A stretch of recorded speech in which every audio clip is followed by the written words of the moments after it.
Right, ready to dive into some seriously thought-provoking territory.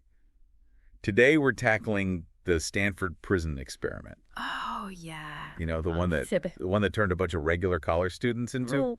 Well, let's just say... Things got a little crazy down there in that basement. Things got pretty intense down in that basement. It's a study that continues to fascinate and disturb us, you know, even decades later. Yeah. I think what's really captivating about the Stanford Prison Experiment is that it wasn't about, you know, studying criminals or people with pre-existing tendencies towards violence or anything like that. Right. It was about exploring the power of the situation, you know, the situation to transform seemingly ordinary individuals. Exactly. Like just They took these quote-unquote normal college guys, flipped a coin to decide who'd be a guard and who'd be a prisoner, and basically recreated a prison environment just like that. in the basement of Stanford's psychology department. Oh, the coin flip. Back in 1971. Yeah, back in 1971. That was crazy. Philip Zimbardo, the lead researcher, was really interested in the, you know, what they call the situationist perspective.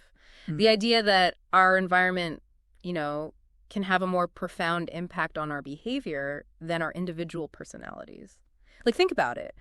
You probably act differently at a wild party than you would at, say, a family dinner. I definitely do. But come on, how convincing could a fake prison really be? I know, right? Did they just like throw up some bars and call it a day? Oh, no, they went all out. They consulted with a former inmate to make it feel authentic. Wow. We're talking barred cells, a solitary confinement closet, even a prison yard for exercise. Oh, wow.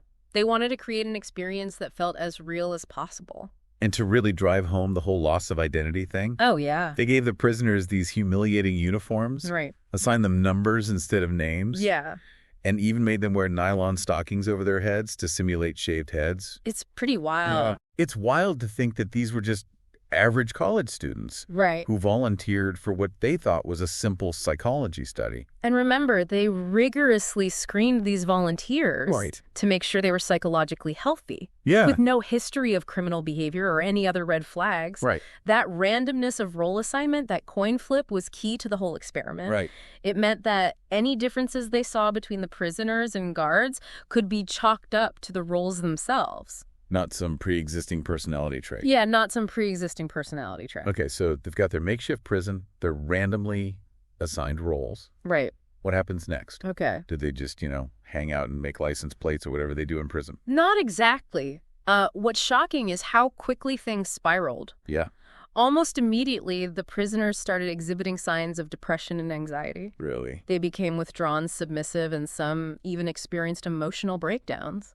And the guards, did they like take it easy on them since it was all just a simulation? Not at all. In fact, their behavior quickly became... No. Well, there's no other way to put it. It became sadistic. What? Some guards started to relish their authority, enforcing strict rules, doling out punishments. Really? And even humiliating the prisoners. And remember, these were just regular college students with no prior training or history of aggression. It's pretty disturbing to think that just putting on a guard uniform and having that power over others could bring out that kind of behavior. Yeah, it's wild. What kind of stuff were they doing? Was it just like yelling and being mean, or did it get physical? Things definitely escalated. Oh. They used push-ups as punishment, implemented humiliating rules. Jeez. Conducted middle-of-the-night inmate counts to disrupt sleep, and even used solitary confinement for those who disobeyed. Wait, solitary confinement? Yeah. In a fake prison? It's almost unbelievable, right? Yeah. But it gets worse. Oh, no. There's even a documented incident where a guard used a fire extinguisher on the prisoners. Seriously? Yeah. A fire extinguisher? It's a fire extinguisher. That's insane. I know. These guys were really taking their roles way too far. Yeah, way too far. And what's equally disturbing is that even the guards who didn't engage in these extreme behaviors never intervened or reported their fellow guards. Yeah. That silence speaks volumes about how easily we can become complicit in a system, even one that's clearly causing harm. It's true. Wow. It's a powerful reminder, I think. It's mind-blowing that things could get so out of control in just a matter of days. Yeah. Didn't some of the prisoners have complete meltdowns because of all this? Oh, they did. The psychological toll was severe. 5 prisoners had to be released early. Really? Due to extreme stress, anxiety, and emotional distress. Wow, 5 out of how many? Out of just 24 participants. Wow. And remember, these were all young men who had been deemed psychologically healthy just days before. It really highlights how quickly a situation can unravel. Yeah. How easily the lines between reality and simulation can blur. Yeah. Speaking of blurring lines, didn't Zimbardo, the researcher himself, get a little too caught up in the whole thing? He did. Zimbardo admits that he got swept up in his role as prison superintendent. Oh, wow. He became more focused on maintaining order and control within his simulated prison than on the well-being of the participants. So the guy who was supposed to be the objective observer became part of the experiment. That's unsettling, to say the least. It is. It's one of the reasons why the experiment was ultimately shut down after just 6 days. Really? Even though it was initially planned for 2 weeks. 6 days. It was supposed to go on for 2 weeks. Yeah, 2 weeks. That's insane. The fact that it had to be cut short so dramatically speaks volumes about the intensity of what was happening down there. Yeah, it does. It's a testament to the power of the situation to override even the best intentions, even those of a seasoned researcher. And the ethical fallout from all of this must have been huge, right? Absolutely. The Stanford Prison Experiment sparked a firestorm of controversy. I bet. People questioned whether Zimbardo had gone too far, whether he had put his participants at undue risk, both physically and psychologically. He could just lock people up, even in a simulated prison, and not expect some serious psychological consequences. Right. And that's where the whole debate about informed consent comes in. Right. Did the participants truly understand what they were getting themselves into? Did they know how profoundly the experience might affect them? It raises some tough questions about the responsibility researchers have to protect their subjects, even when those subjects are volunteers. Absolutely. And it goes beyond just the physical and psychological well-being of the participants. Okay. The Stanford Prison Experiment forced us to confront the potential for abuse inherent in any system of power. Right. Even one as seemingly benign as a psychology experiment. We can't talk about the Stanford Prison Experiment without talking about its relevance to real-world events. Right. I mean, it's been cited as a way to understand everything from prison riots to the abuses at Abu Ghraib. Exactly. While we need to be cautious about drawing direct comparisons, Sure. The Stanford Prison Experiment provides a framework for understanding how certain situational factors can create a breeding ground for cruelty and abuse. Okay. Things like anonymity, a lack of accountability, and a dehumanizing environment. Right. These can all contribute to a dangerous shift in behavior. So you're saying that the same dynamics that played out in that basement at Stanford could help explain what happened at Abu Ghraib? In some ways, yes. The parallels are striking. Right. You have young people, often with limited training, Right. placed in positions of authority in a high-stress, chaotic environment. Yeah. The prisoners are dehumanized, seen as the enemy, Right. and the guards are given a wide berth of power with little oversight. These are all conditions that can, as the Stanford Prison Experiment showed, lead to a dangerous escalation of aggression. It's a chilling thought, but an important one.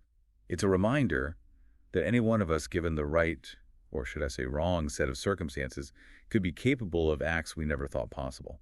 That's precisely why the Stanford Prison Experiment, despite all its ethical complexities, continues to be so relevant. It serves as this powerful reminder that we can never underestimate the power of the situation to shape our behavior, our values, and ultimately our very humanity.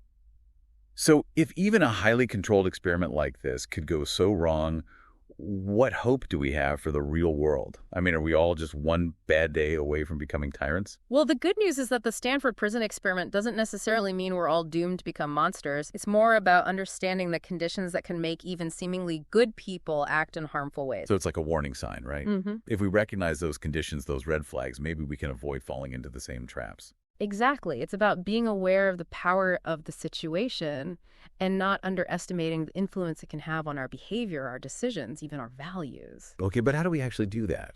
I mean, are we supposed to be constantly analyzing every situation we're in?